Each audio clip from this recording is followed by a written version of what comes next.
हाँ जी नूर, मैंने आपको लॉ कर दिया रिकॉर्डिंग के लिए बेटा। Yes ma'am. और किसको चाहिए था? और कौन? रुद्राक्ष,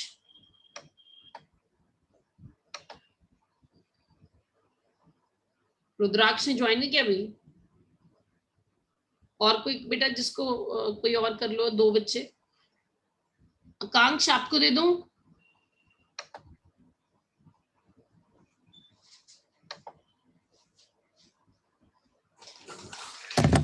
सेंड कर देना बेटा ग्रुप में।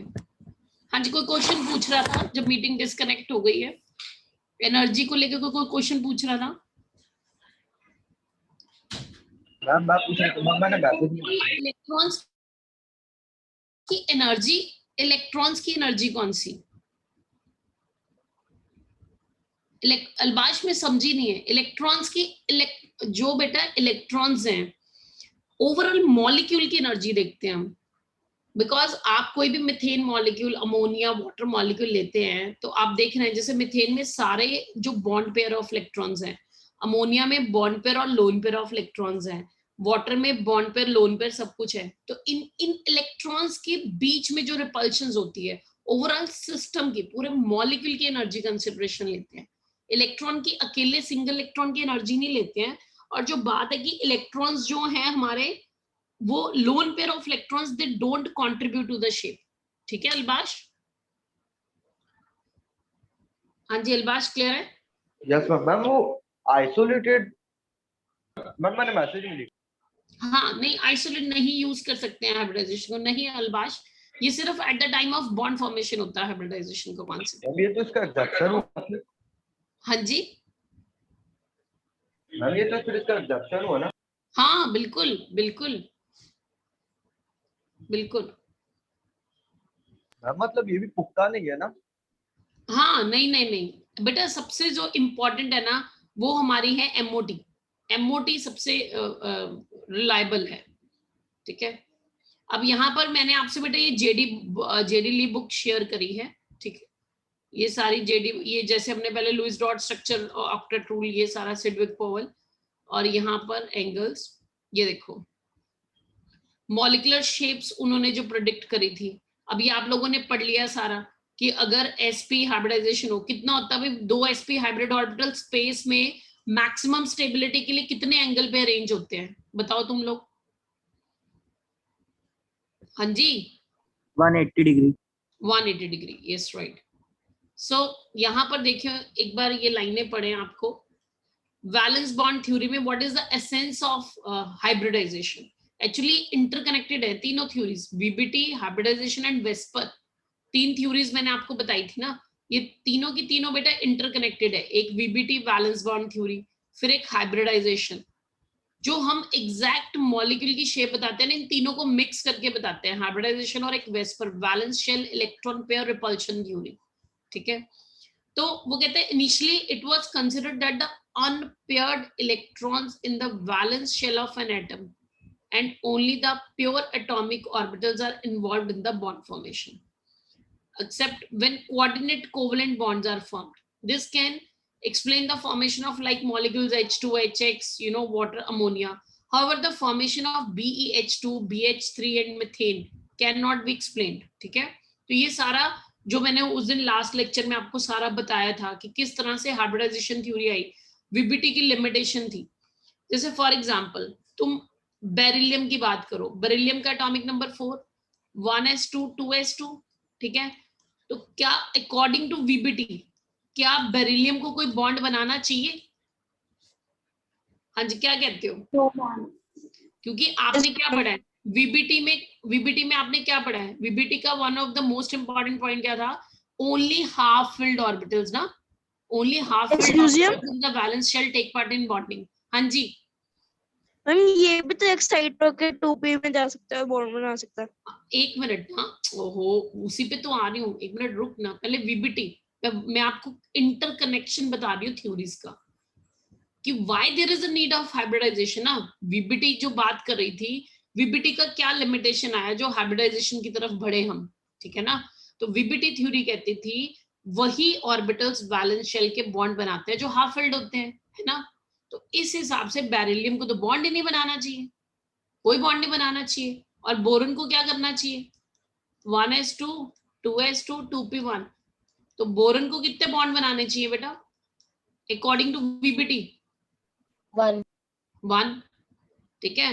और कार्बन को कितने बनाने चाहिए थे अकॉर्डिंग टू वीबीटी 2 हाँ यस वेरी गुड। अभी आप इंटरकनेक्शन समझ रहे हैं ना दोनों में 2, क्योंकि आप क्या देख रहे हैं, आप मुझे आंसर कैसे दे रहे हैं, क्योंकि आप ये देख रहे हैं कि वैलेंस शेल के अंदर कितने हाफ फिल्ड ऑर्बिटल उतने ही बॉन्ड बनेंगे अकॉर्डिंग टू वीबीटी, जबकि ये सब गलत हो गया। एक्सपेरिमेंटली मिथेन कार्बन कितने बॉन्ड बनाता है 4, बोरन BF3 में कितने बॉन्ड बना रहा है 3, मिथेन में कार्बन कितने बना रहा है 4, बेरिलियम BeH2 एग्जिस्ट करता है, बेरिलियम कितने बॉन्ड बनाता है, ये सारे हमारे पास कंपाउंड्स आ गए, ये कंपाउंड डिस्कवर हो गए एक्सपेरिमेंटली जिसमें पता चला बेरिलियम 2 बॉन्ड बनाता है, बोरन 3 बॉन्ड बनाता है, कार्बन 4 बॉन्ड बनाता है। यहां पर आकर वीबीटी अपनी फेल हो गई, यहां पर आके वीबीटी फेल हो गई। फिर अब वही यही बात लिख रहा है ना, since beryllium has no unpaired electron in its ground state, boron and carbon also have 1 to 2 unpaired electrons respectively. The VBT was modified to explain the formation of such compounds. Then it was suggested that in all such cases a pair of electrons gets unpaired and one of the electron is excited to the next available vacant orbital of slightly higher energy. The driving force for this process is the energy released in the bond formation by unpaired electrons. Accordingly the number of unpaired electrons ये सारा 2 3 4 respectively।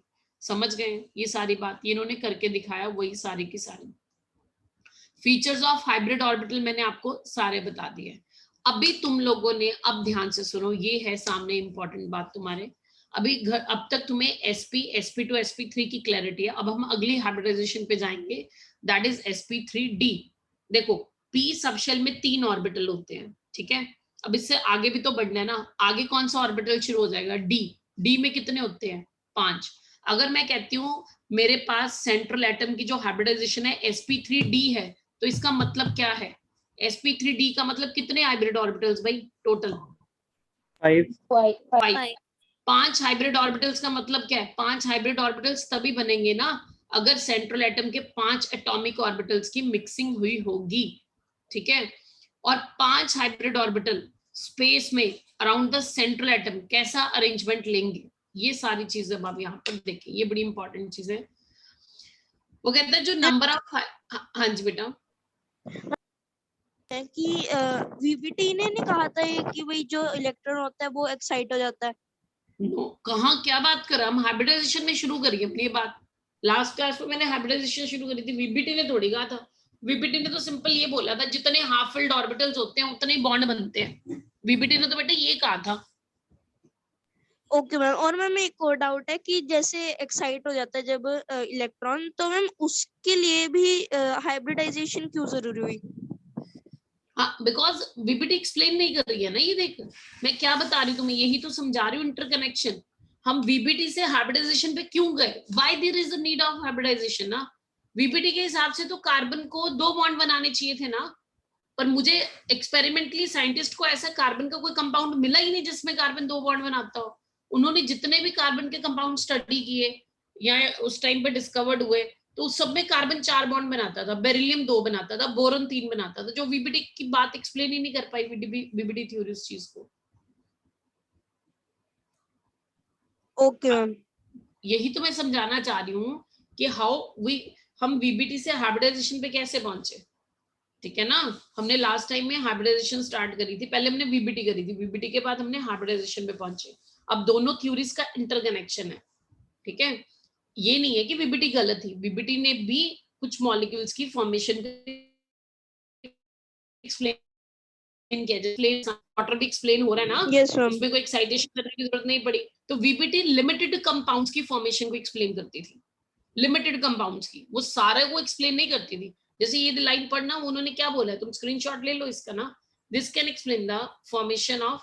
बेटा मैं आप सब बच्चों को ना ये पीडीएफ भेज देती हूँ इस बुक की, ठीक है। बच्चों के मैसेजेस आ रहे हैं, मैम हम ये बुक बाय कर लें जेडीली, तो there is no need to waste your money बेटा। इसमें से सारे चैप्टर पढ़ने वाले नहीं है, कुछ कुछ पढ़ने वाले हैं, जो मैंने खुद ही तुम्हें सारे के सारे ओपन जेडी से ही पढ़ाने हैं। तो मैं तुम्हें इसकी पीडीएफ सेंड कर देती हूँ, I have the PDF of this book with me, तो there is no need to buy, don't waste money, ठीक है। सो ये सारा आपको मिल जाएगा, ये बुक मैं भेज देती हूँ। और इसमें से सारा नहीं पढ़ना है, मैं आपको बताऊंगी कौन कौन से चैप्टर्स पढ़ने वाले हैं, क्योंकि सारा पढ़ने बैठ जाओगे तो कंफ्यूज हो जाओगे। हमने अपने सिलेबस का बेस्ट पार्ट उठाना है इसमें से, इस बुक में से। तो मैं आप सबके पास बुक होगी ग्रुप में, तो मैं आपको मेंशन कर दूंगी बेटा ये टॉपिक इसमें से पढ़ लो।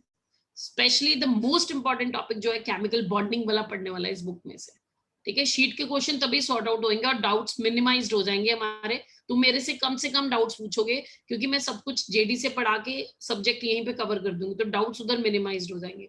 एनसीईआरटी पढ़ के पूरी शीट हार्डली तुम्हारी 50% सॉल्व होती है, 50% एनसीईआरटी पढ़ी, मतलब 50% शीट इनकम्प्लीट रह जाती है। तो एनसीईआरटी मैंने पहले भी बताया था, और अगर एनसीईआरटी ले लो प्लस अपनी शीट ले लो, तब भी नंबर ऑफ डाउट्स बहुत रहते हैं हमारे पास। तो इसलिए मैंने केमिकल बॉन्डिंग में जेडी आपको ये मैं फॉरवर्ड कर दूंगी ये चैप्टर, और ये सारा चैप्टर आपने इसमें से ही पढ़ना है, ठीक है। अभी मैंने जेडी ही ओपन करी हुई है, जेडी सुदर्शन गुहा के साथ सारा चैप्टर इसमें से। हाँ यस यस, ये चैप्टर का तो बेटा इसमें तो अंत ही नहीं है। Back bonding, bridge bonding, Bent's rule, Drago's rule, बहुत कुछ है। आपकी शीट भरी पड़ी है इन क्वेश्चन से, और एनसीईआरटी में नाम भी नहीं लिया हुआ इन चीजों का, they have not mentioned these things, तो करना पड़ेगा बेटा हमें। अच्छा मेरी बात समझ में आ गई है सब बच्चों को? जल्दी बताओ, ये बात समझ में आ गई है ना, कि आप कहोगे कि वीबीटी ने जो पोस्टुलेट्स थे वो कुछ कंपाउंड्स की फॉर्मेशन को एक्सप्लेन करते थे और कुछ कंपाउंड्स की फॉर्मेशन को एक्सप्लेन नहीं करते थे। वो कौन कौन से कंपाउंड्स हैं जिनको वीबीटी एक्सप्लेन नहीं कर पाई? BeH2, बोरन के, बेरिलियम के और कार्बन के, ठीक है। तो फिर हमने हाइब्रिडाइजेशन थ्योरी पे मूव करें। सो नाउ नेक्स्ट, अब इसमें जो मैं ये बता रही थी आपको फीचर्स ऑफ हाइब्रिड ऑर्बिटल में, जल्दी से देखें। The number of hybrid orbitals of equal energy formed is same as the number of atomic orbitals that are mixed. All the hybrid orbitals formed have identical characteristics. For example, 1s3 are mixed to form 4sp3, which are of equal energy. Each sp3 hybrid orbital has, हाँ जी, कितना percentage होगा s character का? 25% and 75% of p character. For different hybridization possible of sp-d orbitals, the percentages of ये table में दिया हुआ है। अगर हमारी sp हाइब्रिडाइजेशन है तो कितना परसेंटेज है एस करेक्टर का? 50%। पी करेक्टर का कितना परसेंटेज है? ऑब्वियसली 50%। sp2 में एस करेक्टर का परसेंटेज कितना है? 33.33%, और पी का कितना है? 66.67। sp3 हाइब्रिडाइजेशन में एस करेक्टर कितना है? 25, पी करेक्टर कितना है? 75। sp3d, हाँ जी निकाल सकते हैं आप, 20% S character, 60% P character, 20% and so on. अब बात समझ रहे हैं? ये बेटा आपको पता होना चाहिए, क्योंकि आगे हमने बहुत से क्वेश्चंस करने हैं जिसमें हमने ये रूल लगाना है कि जो एस करेक्टर होता है ना, S character that is directly proportional to electronegativity, EN। यहां लिख रही हूं मैं, ये रूल जरूर याद रखना। जितना एस करेक्टर ज्यादा होता है उतनी इलेक्ट्रोनेगेटिविटी भी ज्यादा होती है, इलेक्ट्रोनेगेटिविटी भी ज्यादा होती है। More is the S character, more will be the electronegativity, क्योंकि न्यूक्लियस के पास कौन होता है? उसके बाद क्या होता है? पी, उसके बाद क्या होता है? डी। ये जरूर याद रखना। मतलब क्लोरीन का एस करेक्टर सबसे ज्यादा होगा? हाँ जी, क्लोरीन का एस करेक्टर सबसे ज्यादा होगा। किसका एस करेक्टर सबसे ज्यादा होगा? फ्लोरीन। फ्लोरीन का? नो, अरे वो अलग चीज है, that is a different year. क्या करते हो? वो तो पॉलिंग स्केल का फंडा है, पीरियोडिक टेबल में जो पढ़ा है, पॉलिंग, मुल्लिकन, ऑलरेड रॉक के स्केल, वो तो अलग चीज आती है। वो इलेक्ट्रोनेगेटिविटी कैसे डिसाइड करते थे, देखा नहीं था पिछली बार जब क्वेश्चन? ये अलग चीज है।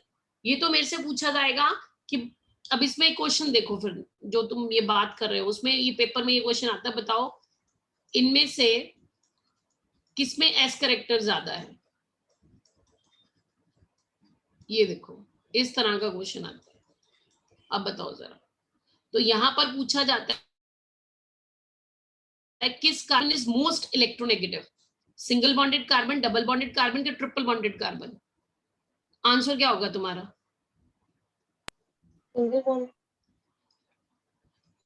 मेरी बात ध्यान से सुने, बहुत केयरफुली सुने। मेरा क्वेश्चन ये है, out of Ca, Cb, Cc कौन सा कार्बन सबसे ज्यादा इलेक्ट्रोनेगेटिव है? अब जो सिंगल बॉन्डेड कार्बन है उसकी हाइब्रिडाइजेशन क्या होती है? sp3। डबल बॉन्डेड कार्बन की क्या होती है? sp2। ट्रिपल बॉन्डेड कार्बन की क्या होती है? sp। तो बताओ सबसे ज्यादा इलेक्ट्रोनेगेटिव कौन होगा जिसमें s करेक्टर सबसे ज्यादा होगा? s करेक्टर सबसे ज्यादा किसमें है? sp carbon C। तो carbon C is more electronegative than carbon B than carbon A। Electronegativity order, बात समझ रहे हो? पेपर में ऐसे क्वेश्चंस आते हैं। अब तुम कहोगे हमें कैसे पता चला इसके sp3, sp2, sp है ना? ये अभी बताती हूँ, अभी बताती हूँ। ये पॉइंट क्लियर है? मतलब why there is a need to memorize these things। Table 3.2 की इंपॉर्टेंस क्या है, इसके क्वेश्चंस आते हैं। और कभी मत भूलना s character is directly proportional to electronegativity. Then the shape of the each hybrid orbital is such that one, ये आपको पता है, as the percentage of s character increases in a hybrid orbital, the hybrid orbital becomes bulkier and shorter. On the other hand, as the percentage of p and d character increases, the orbital becomes longer and thinner. Very very important, very very important। अगर s character बढ़ता है hybrid orbital के अंदर, तो s का मतलब nucleus के पास है, उसका साइज छोटा होता जाएगा और बल्कि होता जाएगा वो, ठीक है। और अगर परसेंटेज ऑफ पी और डी, डंबेल शेप होती है ना, डबल डंबेल, अगर परसेंटेज ऑफ पी और डी कैरेक्टर बढ़ता है हाइब्रिड ऑर्बिटल्स के अंदर, तो वो ऑर्बिटल्स लॉन्गर होते हैं और थिनर। अब इससे इस पॉइंट का मतलब क्या है? इस पॉइंट के क्वेश्चंस आएंगे related to the bond length. Bond length से क्वेश्चन बनेंगे इसके सारे, ये बात याद रखना, बॉन्ड लेंथ के क्वेश्चन, ठीक है। जितना s करेक्टर ज्यादा होता है उतनी बॉन्ड लेंथ कम होती है, जितना s करेक्टर कम होता है उतना pd कॉरेस्पॉन्डिंगली बढ़ जाता है। वो आप देख ही रहे हैं ना, यहाँ पे चेक करो ना, ये आप देख नहीं रहे हो? अगर हमारा s करेक्टर कम हो रहा है, s करेक्टर कम हो रहा है, उधर p वाला बढ़ रहा है, ठीक है, तो बॉन्ड लेंथ बढ़ेगी क्योंकि वो लंबे हो रहे हैं। ऑर्बिटल का डायरेक्शन जो चलेगा, जिस डायरेक्शन में वो ओवरलैप कर रहे हैं, वो लेंथ, अगर ऑर्बिटल लेंथी है, लेंथी ऑर्बिटल, तो बॉन्ड लेंथ भी क्या हो जाएगी? ज्यादा, क्योंकि direction of overlap give the direction of bond. As the percentage of s character increases, the energy of the hybrid orbital decreases. As the percentage of p and d character increases, the energy of the hybrid orbital increases। बिल्कुल ठीक है, क्योंकि s character nucleus के पास है तो उसको force of traction क्या लगेगी? ज्यादा लगेगी। फोर्स ऑफ ट्रैक्शन ज्यादा है तो एनर्जी क्या हो जाएगी? कम। जैसे जैसे वो दूर जाएगा तो एनर्जी क्या होगी? बढ़ती जाएगी। हमने क्वांटम नंबर्स में पढ़ा था।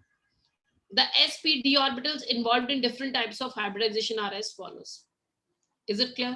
तो ये बेटा बहुत ही इंपॉर्टेंट पॉइंट है which are related to the further sheet के क्वेश्चंस है, उसमें ये चीजें भूलनी नहीं है आपने फीचर्स ऑफ हाइब्रिड ऑर्बिटल्स के। अब इसके बाद एक और इंपॉर्टेंट बात, ये वाला table very very important, direct question आए हुए हैं नीट और जेई में, इसमें से डायरेक्ट। अगर sp हाइब्रिडाइजेशन है तो कितने एटॉमिक ऑर्बिटल मिक्स करेंगे बेटा? एक s और any p orbital. Any p orbital मतलब कोई भी px ले लो, py ले लो, pz।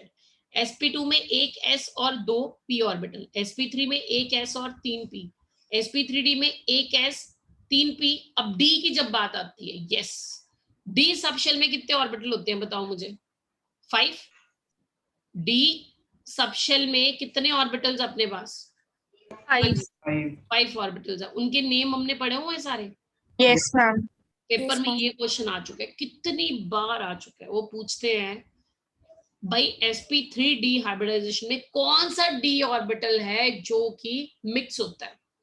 तो हमने पढ़े हुए 5 d ऑर्बिटल कौन कौन से? dxy, dyz, dxz, dx² minus y² and dz²। इनकी शेप भी पढ़ी थी हमने क्वांटम नंबर्स में। Yes ma'am. तो देखो सबसे पहला क्वेश्चन, डी कौन सा इन्वॉल्व है? अगर तो डी जेड स्क्वायर हुआ, अच्छा इनमें खास बात थी ना, 3 एक जैसे थे और 2 एक जैसे थे, क्या थे इनके बारे में, कौन बताएगा मुझे? मैम अलोंग द एक्सिस और इन द प्लेन में डिफरेंस था। हाँ, अलोंग द एक्सिस कौन से होते थे? हम dx D X square minus Y square और डी जेड स्क्वायर। ये अलोंग द एक्सिस होते थे। और इन बिटवीन द एक्सिस कौन से होते थे? ये वाले। X Y Y Z Z X. हाँ, इन बिटवीन द एक्सिस। अब ये नाम क्या लिखे हुए हैं? Trigonal bipyramidal geometry. जैसे तुमने टेट्राइडल ज्योमेट्री पढ़ी, तुमने ट्राइगोनल प्लेनर पढ़ा, तुमने लीनियर पढ़ा, इसी तरह से बेटा ट्राइगोनल बाइपिरामिडल ज्योमेट्री होती है, ट्राइगोनल बाइपिरामिडल। इसी तरह से स्क्वायर पिरामिडल ज्योमेट्री होती है। अगर sp3d में अगर d ऑर्बिटल जो मिक्सिंग में टेक पार्ट कर रहा है वो dz स्क्वायर है, dz स्क्वायर, तो हमारी जो ज्योमेट्री बनेगी उसका नाम क्या आएगा? Trigonal bipyramidal.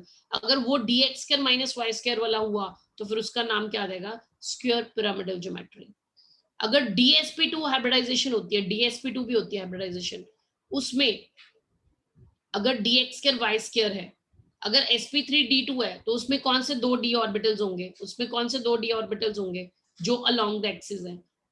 s square Y square dz square. d2sp3 में देखो दो बातें हैं इसमें, एक है sp3d2, एक है d2sp3। d2sp3 क्या डिफरेंस देख रहे हैं आप इन दोनों में? ध्यान से देखें। अगर वैलेंस शेल 4 है तो d वाला भी 4 ही है, लेकिन n-1d का मतलब क्या है? इनर ऑर्बिटल्स, यहाँ पे आउटर ऑर्बिटल्स। इसके बीच में अभी डिफरेंस आपको अच्छे से समझ नहीं आएगा, जब हम एग्जांपल्स करेंगे ना फिर आपको इसका डिफरेंस समझ आएगा sp3d2 और d2sp3 का मतलब क्या है। ठीक है, अब यहाँ पर अगर n की वैल्यू मैं 4 लेती हूँ, if I take n is equal to 4, तो जो d ऑर्बिटल्स है वो आउटर वाले इन्वॉल्व हैं, 4dx square Y square 4dz square. और यहाँ पर अगर मैं n की वैल्यू 4 लेती हूँ तो यहाँ पर जो d ऑर्बिटल्स है वो इनर वाले इन्वॉल्व है, n-1 4-1 का मतलब क्या हो गया? 3dx square Y square 3 minus 4-1 that is the 3dz square. ये थोड़ा सा पॉइंट ध्यान दें, आपके हिसाब से आपको लगेगा sp3d2 और d2sp3 में कोई डिफरेंस नहीं है, आपको left to right to left लिख दो, क्या फर्क पड़ता है? फर्क है बेटा, डिफरेंस इज देयर। अगर आप sp3d2 लिखते हैं तो मतलब जो d ऑर्बिटल है वो आउटर मोस्ट शेल के इन्वॉल्व है, आउटर मोस्ट शेल के इन्वॉल्व है। अगर आप d2sp3 लिखते हैं तो मतलब जो d ऑर्बिटल है वो किसके इन्वॉल्व है? पेनल्टीमेट शेल के d ऑर्बिटल्स है। पेनल्टीमेट शेल का क्या होता है? आउटर मोस्ट से एक पहले वाला। आउटर मोस्ट अगर 4 है तो पेनल्टीमेट कौन सा हो जाएगा? 3 वाला। बात समझ रहे हो? आगे sp3d3, तो इसमें कौन से 5 में से कौन से d ऑर्बिटल इन्वॉल्व हुए हैं? 3 d ऑर्बिटल लेने हैं ना, 5 में से कौन से वाले? वो जो कहां पर है देखो कौन से हैं, n x square y square, x square y square, ये आपको याद करना पड़ेगा, x y and dz square. मतलब d3 में 2 वो हैं जो अलोंग द इंटरन्यूक्लियर एक्सिस होते हैं और एक वो है जो इन बिटवीन, वो कौन सा लिया हमने? dxy। और एक बड़ी खतरनाक सी हाइब्रिडाइजेशन जो बड़ी ही अनकॉमन है, अनफैमिलियर है, दैट इज d3s। d3s इसमें भी d ऑर्बिटल्स इन्वॉल्व है, 5 में से 3 d ऑर्बिटल जो है दे आर इन्वॉल्व, और वो कौन कौन से हैं? dxy dyz dxz, और इसको भी टेट्राइडल ज्योमेट्री पढ़ते हैं। आपने पढ़ा sp3 टेट्राइडल होता है, एक और है d3s, इसमें भी तो 4 ही हो गए ना, एक s ऑर्बिटल, p खत्म, एक s ऑर्बिटल और 3 d की मिक्सिंग हो रही है, तो यहाँ पर भी 4 हाइब्रिड ऑर्बिटल्स बन रहे हैं अपने, तो इसकी भी क्या है? टेट्राहेड्रल। और जो 3 d ऑर्बिटल है वो पांचों में से कौन से 3 d ऑर्बिटल है which are involve in the mixing? तो dxy dxz dyz। हाँ, ये टॉपिक क्लियर है बेटा? कुछ देखो मैम एक मिनट ऊपर करना। हाँ जी, जो बेटा उसमें है ना sp2 sp3 वो तो बड़े आसान है, बड़ी सिंपल सी चीजें हैं, लेकिन आगे हमने अब कॉम्प्लेक्स की तरफ चलना है। अब जो हमने पढ़नी है हाइब्रिडाइजेशन, वो डी को भी इन्वॉल्व करना है। प्रॉब्लम ये है डी के 5 ऑर्बिटल में से कौन सा ऑर्बिटल मिक्स होगा, ये कॉम्पिटिटिव एग्जाम्स में क्वेश्चंस आते हैं। तो डी ऑर्बिटल्स आप लोगों को आई थिंक थोड़ा सा, कईयों को तो याद है, कईयों को बेटा कॉन्सेप्ट फेड हो गया डी ऑर्बिटल्स का। मैंने क्वांटम नंबर्स में बताया था, डी सबशेल में हमारे पास 5 ऑर्बिटल होते हैं, इनकी शेप एक बार दोबारा चेक करना, dxy dyz dxz in between the axis होते हैं at an angle of 45 degree, और dx square y square dz square along the axis होते हैं। तो आपको ये पता होना चाहिए जो हम हाइब्रिडाइजेशंस ले रहे हैं जिसमें d ऑर्बिटल इन्वॉल्व है, तो 5 d ऑर्बिटल में से कौन सा d ऑर्बिटल इन्वॉल्व होगा in mixing, this you have to memorise. ये बेसिक चीजें हैं बॉन्डिंग की जो आपको याद करनी पड़ेगी। और अब ये देखो बेटा कितनी सुंदर इन्होंने डायग्राम बनाई हुई है 3.3 में, ये देखो अब ये देख रहे हैं डाउन द ग्रुप आपका पी करेक्टर इंक्रीज कर रहा है, तो ये देखो ये लोब, देखो लोब्स का डिफरेंस देखना, सी दिस, ये वाली लोब देखना ये लोब, और इधर वाली लोब का डिफरेंस देख रहे हो, ये देखो ये बल्कियर और शॉर्ट है, ये डाउन द ग्रुप आपका अगर ऐसे मूव करे तो पी करेक्टर बढ़ रहा है, तो जो लोब की लेंथ क्या है वो भी बढ़ रही है ना, और ऊपर को जा रहे तो एस करेक्टर बढ़ रहा है, और लोब क्या अपनी छोटी है, ये देखो स्मॉल लोब है, देख रहे हैं, ये देखो शेप का डिफरेंस देखो, सी दिस, यहाँ पर लाइन लगा हुआ है, यहाँ पर स्ट्रेट लाइन एक बना के देखो, देखो समझ आ रही है बात की, जो ऊपर पड़ी है पॉइंट उन्होंने डायग्रामेटिकली दिखाया है। जी मैम मतलब जितना बड़ा होएगा, मतलब जितना लेंथ में ज्यादा होएगा उतना कैरेक्टर कम होएगा। हाँ, जितना बेटा पी करेक्टर ज्यादा होगा उतनी बॉन्ड लेंथ ज्यादा होगा, जैसे कि डायग्राम के अकॉर्डिंग तो शॉर्टर इन साइज होएगा ना। हाँ एक मिनट मैं बताती हूँ इसका क्वेश्चन। अब इसका पेपर में क्वेश्चन पता क्या आता है, ये देखो सी दिस, मेरे से पूछा जाएगा ये कौन है, इथेन। अब देखो इसके क्वेश्चंस कैसे आते हैं पेपर में, हर चीज बहुत इंपॉर्टेंट है।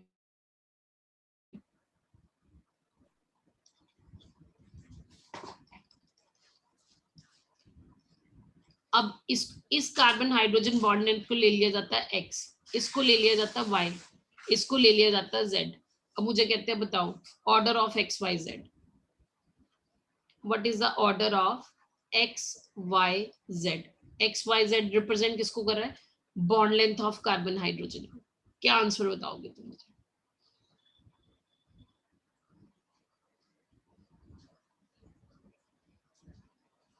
X is greater than Y is greater than Z.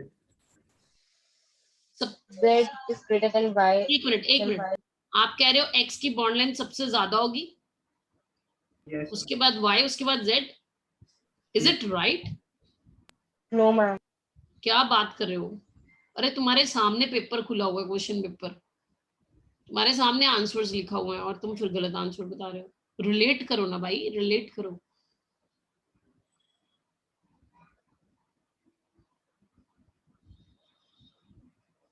मैंने क्या पूछा, पेपर में आएगा इथेन, इथीन और इथाइन, ये 10th में भी पढ़ा हुआ है तूने। इन तीनों में कार्बन हाइड्रोजन बॉन्ड है, तो उनकी बॉन्ड लेंथ के हिसाब से उनको अरेंज करो। Arrange carbon hydrogen bond length in decreasing order in ethane, ethene and ethyne। क्या कहते हो, कैसे करोगे? अरे ये डायग्राम इतना क्लियर कट सब कुछ बोल रही है, फिर भी तुम लोग क्या कर रहे हो? This is wrong. मैम इसमें से sp sp2 sp3 कौन सा वाला होगा? अभी तो बताया मैंने ऊपर तुम लोगों को कि इथेन में ये वाला सिंगल कार्बन, जो कार्बन सिंगल बॉन्ड बनाता है वो क्या है, sp3। जो कार्बन डबल बॉन्ड बनाता है वो क्या होता है, sp2। और जो कार्बन ट्रिपल बॉन्ड बनाता है वो क्या होता है, sp। तो फिर क्या कहते हो? Z is greater than Y, Y is greater than X. So simple. sp3 है तो उसमें p करेक्टर सबसे ज्यादा है ना, Yes. तो p करेक्टर बढ़ने से लोब बड़ी नहीं हो जाती है, देखो। Yes, ma'am. तो बॉन्ड लेंथ बड़ी नहीं होगी, तो आंसर क्या आएगा, क्या आएगा Z भाई? is greater than Y and Y. हाँ, z is greater than y, y is greater than x, ये आएगा। मैम तो हमें कैसे पता चलेगा कौन सा वाला सिंगल, डबल या ट्रिपल sp3 sp2 sp है? अभी माय डियर तो हाइब्रिडाइजेशन करेगा ना, सिंगल बॉन्ड हमेशा सिग्मा होता है, ये पता कि नहीं पता? डबल बॉन्ड में Yes, क्या ma'am. होता है? एक सिग्मा एक Sigma पाई pi. होता है। ट्रिपल बॉन्ड में Two pi Sigma and 2 one pi. sigma.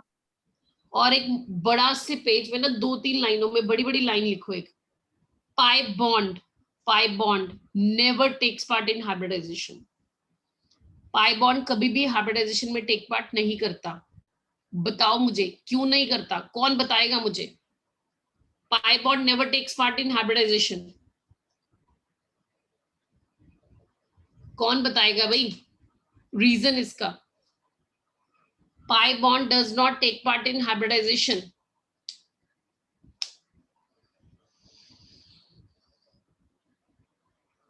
कौन बताएगा? क्योंकि वो पैरेलल होता है। अब हाँ, yes yes yes yes.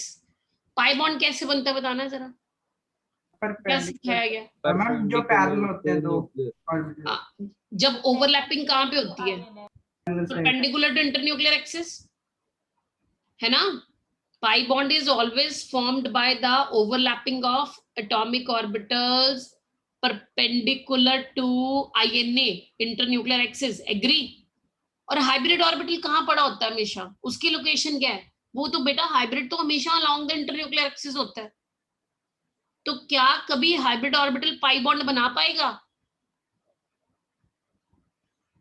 No, ma'am.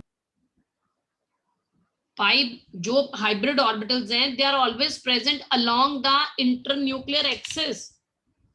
hybrid orbitals are always present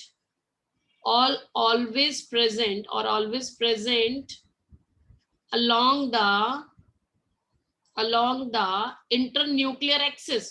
तो वो सारे हाइब्रिड ऑर्बिटल्स जो हमेशा अलोंग द इंटरन्यूक्लियर एक्सिस होते हैं, ठीक है, the orbitals which are always present along the internuclear axis, वो कौन सा बॉन्ड बनाते हैं? They form the sigma bond.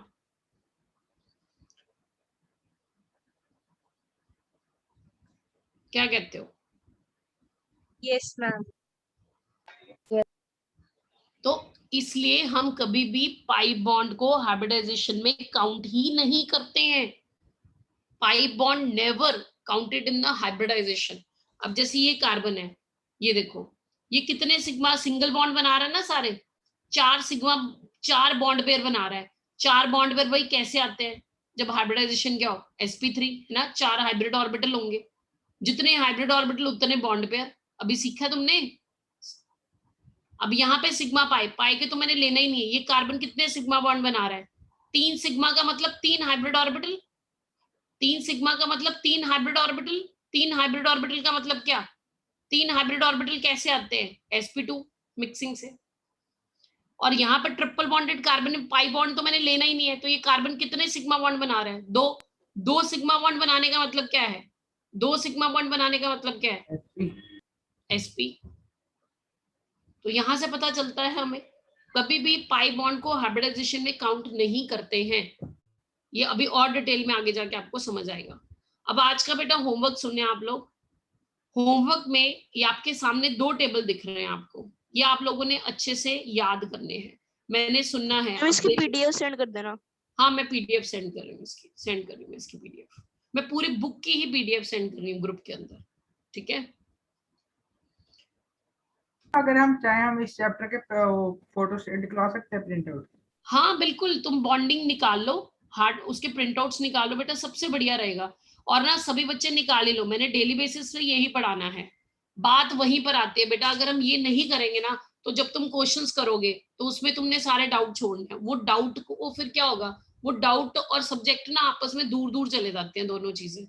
तो बेटर है हम सारा सब्जेक्ट इतनी डिटेल में अच्छे से पढ़ ले कि वहां शीट के डाउट्स हमारे मिनिमाइज हो जाए। अब जैसे आप पीरियोडिक टेबल में देख ही रहे हैं, कितनी चीजें एनसीईआरटी में थी ही नहीं, तुम्हारी शीट में भी नहीं थी, वो क्वेश्चंस के अंदर आ रही हैं, ठीक है ना? तो इसी तरह से हर शीट में ऐसे होगा, ठीक है? ये बेटा अलग है, ये अनअकैडमी, ये कुछ उसमें चलता है, उन्होंने इस बुक को दिया हुआ है। हमारा आपस में इंटर रिलेशन होता है बेटा, इंडिया के जो बेस्ट टीचर्स होते हैं वो इंटरकनेक्टेड, तो ये मटेरियल आता रहता है।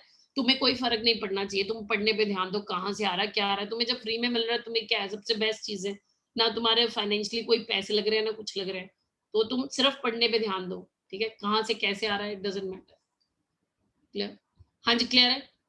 अब Yes, मेरी ma'am. बात समझ रहे हैं, ये चैप्टर ये वाला पेज आप सबको याद होना चाहिए। जनरली बेटा टीचर्स ने ये बताते नहीं है, मैं ऑनेस्टली बताऊं, वो बच्चों को नोट्स बनवाते हैं, और बच्चों को नोट्स बनवाने में क्या करना है, जब फॉरेन ऑथर की किताबों से आपने कॉपी मारा हुआ है तो डायरेक्ट बच्चों को बुक दो ना, ताकि वो बुक पढ़ना सीखे भी, ठीक है, उनकी अपनी परसेप्शन बने। तो I don't believe in this thing कि बच्चों को कुछ बताना नहीं है, खुद वो ऐसे करते रहो। तो मैं तो जो भी है सब आपको फॉरवर्ड ट्रांसपेरेंसी के साथ फॉरवर्ड कर रही हूँ। आप लोग अपना पढ़ें, बुक पढ़ें, टेक्स्ट पढ़ें और अपनी परसेप्शन बनाएं। इससे आप बहुत ज्यादा डेवलप होंगे सब्जेक्ट के अंदर ना। एक होता है टीचर के पढ़े हुए में से पढ़ाना, एक आपने खुद पढ़ना, दोनों में डिफरेंस होता है। पेपर आपने देने जाना बेटा, आपने वहां पे क्वेश्चन को खुद सॉल्व करना अपनी स्पॉन्टेनिटी के साथ, मेरी स्पॉन्टेनिटी थोड़ी लेके जानी है आपने। तो इसीलिए आपका बुक्स को पढ़ना, टेक्स्ट को पढ़ना बहुत जरूरी है आप लोगों के लिए। और ये चीजें हैं, पर सारा कुछ नहीं पढ़ना है, उसमें टाइम वेस्टेज भी है। मैं बताऊंगी क्या क्या पढ़ना, आप लोगों के पास बुक होगी, मैं आपको बताऊंगी क्या क्या पढ़ना है। इसमें अपना टाइम वेस्ट नहीं करोगे आप फालतू की चीजों में, ये भी पढ़ ले वो भी पढ़ ले, वो नहीं करना है। हाँ जी, इज इट क्लियर? अब होमवर्क सुन ले बेटा, ये आपका टेबल जो मैंने सिखाया है आपको, ये समझ गए आप? स्क्रीनशॉट ले ले इस पेज का ना जल्दी से, पहले तो स्क्रीनशॉट लो इसका। और आप देखो ये छोटी छोटी चीजें, क्वेश्चंस कैसे आते हैं। ये बॉन्ड लेंथ का क्वेश्चन, एस करेक्टर का, और ये डायग्राम 3.3 किस तरह से हमारा क्वेश्चन सॉल्व कर रही है।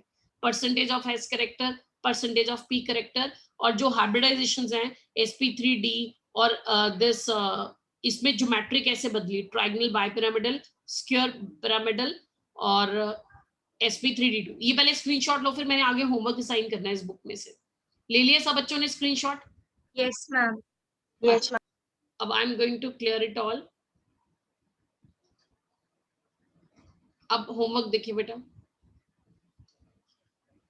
अब तुमने क्या करना है, ये कैलकुलेशन ऑफ स्टेरिक नंबर, ये बेटा वही चीज है जो मैंने आपको हाइब्रिड के हिसाब से समझाया ना, नंबर ऑफ हाइब्रिड ऑर्बिटल्स, इन्होंने अलग फॉर्मूला दिया हुआ है, वो चल सकता है, ठीक है।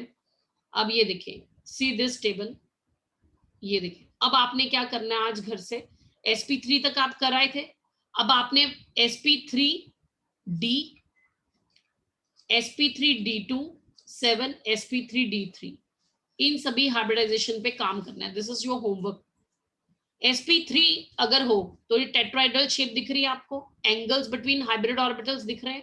इसी तरह से trigonal bipyramidal tbp, octahedral, pentagonal bipyramidal, ये आप देख रहे हैं ये क्या है, ये इन्होंने बॉन्ड एंगल्स दिए हुए हैं। जब sp3 हाइब्रिडाइजेशन होती है ना तो बेटा ये कैसे बनती है, it becomes sp2 plus pd, sp2 plus pd से, ठीक है। तो ये सेंट्रल एटम है, अगर इसके अराउंड मुझे 5 हाइब्रिड ऑर्बिटल अरेंज करने हैं तो वो मैं कैसे करूंगी। ये जो 3 हाइब्रिड ऑर्बिटल है ना बेटा, ये देख रहे हैं, ये in the plane of screen है, they are in the plane of screen, ये 3 हाइब्रिड ऑर्बिटल्स। 2 बचे हैं ना, और sp3d में टोटल 5 है ना हमारे पास, ठीक है, 2 बचे हैं, वो जो 2 बचे हैं ना वो इसके ऊपर परपेंडिकुलर है, इसके ऊपर परपेंडिकुलर है, इन दोनों के ऊपर, ठीक है। तो उसको हम कैसे शो करते हैं, 1, this is 2, E E E A A, मतलब A stand for axial, E stand for equatorial, ठीक है। तो 3 bond equatorial in the plane of screen है, और जो 2 एक्सियल है ना वो उस प्लेन के ऊपर परपेंडिकुलर है। समझ रहे हैं आप बात को? Is it clear? Yes, ma'am. वो बॉन्ड एंगल क्लियर कट समझा रहे हैं, दोनों एक्सियल के बीच के एंगल कितना है, 180 डिग्री, 2 इक्वेटोरियल के बीच में कितना है, 120 डिग्री, एक्सियल इक्वेटोरियल के बीच में कितना है, 90 डिग्री। कल तुमने ये मुझे वीडियो मोड ऑन करके दिखाना है बेटा, कल तुम्हारा होमवर्क है, तुमने क्ले यूज करनी है, आइदर यूज द क्ले, या क्ले यूज करो या घर का आटा, मैंने बताया था वो आटा गूंदा होता है ना उसको लो, और मैच स्टिक यूज करो, या फिर वो कर लो, टूथपिक यूज करो। कल मैंने वीडियो मोड ऑन करवा के तुमसे ये शेप्स देखनी है, तो मुझे टीबीपी, ऑक्टाहाइड्रल और